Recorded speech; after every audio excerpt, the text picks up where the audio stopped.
यहाँ सिचुएशन कुछ ऐसी है, लाइक एक वेल परफॉर्मर इंडस्ट्री में डिसरप्टर की एंट्री हो गई।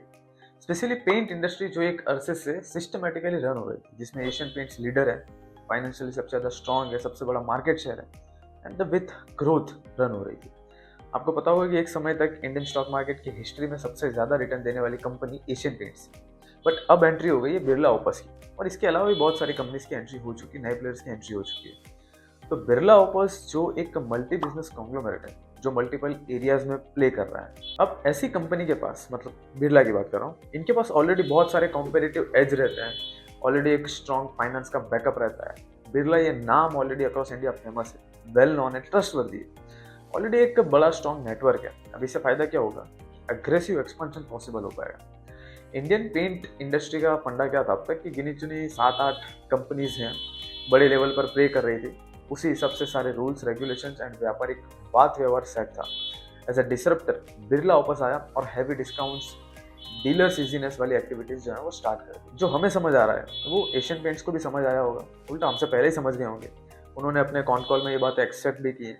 इसलिए कंपनी होम डेकोर कैटेगरी में एक्सपांशन कर रही है, जो उनका ऑलरेडी बिजनेस है। Sanitary ware, kitchen modules, wardrobes and bath fitting, इन जैसे एरियाज में वो ऑलरेडी प्ले कर रहे हैं, तो उसमें वो अब एक्सपेंशन बढ़ा रहे हैं।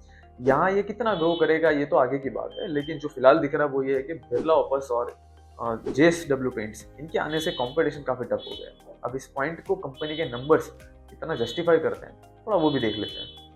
इस चार्ट से भी थोड़ी सी क्लैरिटी मिलती है कि क्वार्टर और क्वार्टर बेसिस पर कंपनी की जो सेल्स है वो मॉडरेट होती जा रही है लगातार।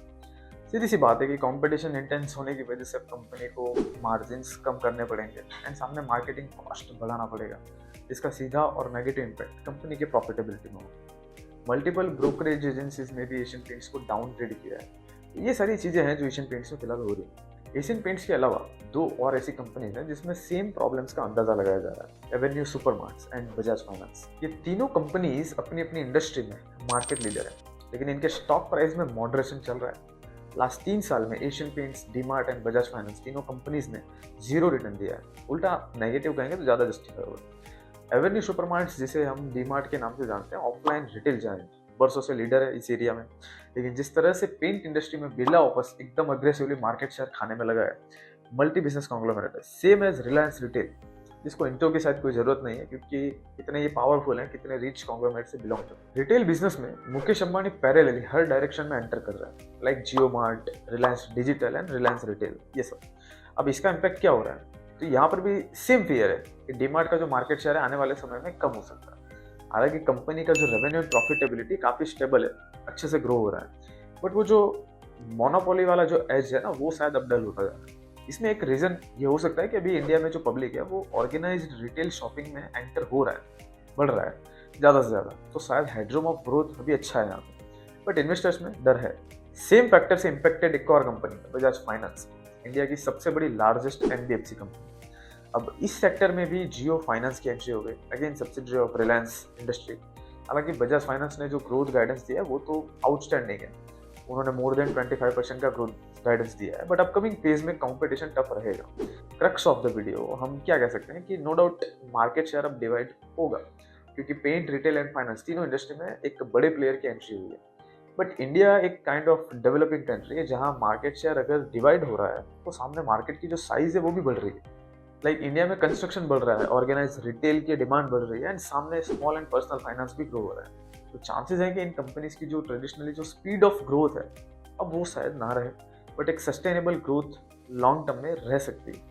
और इस नए कंपटीशन को देखते हुए ये कंपनीज भी कोई ना कोई strategical changes, new product category, supply chain या फिर वर्टिकल इंटीग्रेशन, कहीं ना कहीं कोई ना कोई अपग्रेडेशन नियर टर्म जरूर लेके आएंगे, मार्केट में पकड़ बनी रहे इसलिए। इन तीनों companies, Asian paint, DMart and Bajaj finance, इनके स्टॉक प्राइस भी इसीलिए शायद गिर रहे हैं क्योंकि जो पोटेंशियल फ्यूचर ग्रोथ है उसकी स्पीड नियर टर्म में तो एटलीस्ट कम हो ही सकती है, कम हो ही रही है, जिस वजह से पब्लिक ने जो वैल्यूएशन दिया था वो कहीं ना कहीं ज़्यादा था। तो प्राइस गिर नहीं रही है, हम ये कह सकते हैं कि प्राइस करेक्ट हो रही है, और यहीं पे कहीं ना कहीं चांसेस ये भी है कि एक अच्छी बाइंग अपॉर्चुनिटी क्रिएट हो सकती है।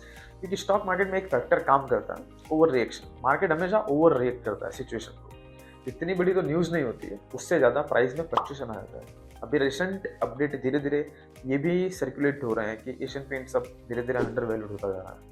एक हिसाब से सबसे ज़्यादा रिस्क एशियन पेंट्स में है शायद, उसके बाद डीमार्ट में थोड़ा कम है, क्योंकि इंडियन मार्केट का एक बहुत बड़ा सेगमेंट ऐसा है जो अफोर्डेबल ही प्रेफर करेगा, एंड ज़ेप्टो एंड ब्लिंकिट जैसी कंपनीज उतना सस्ता तो नहीं दे पाएंगे।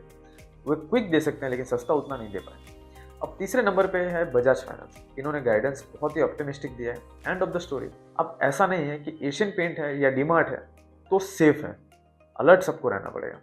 और फाइनली अगर वीडियो अच्छी लगी हो तो आप इस वीडियो को जरूर लाइक कीजिएगा एंड चैनल को सब्सक्राइब कीजिए।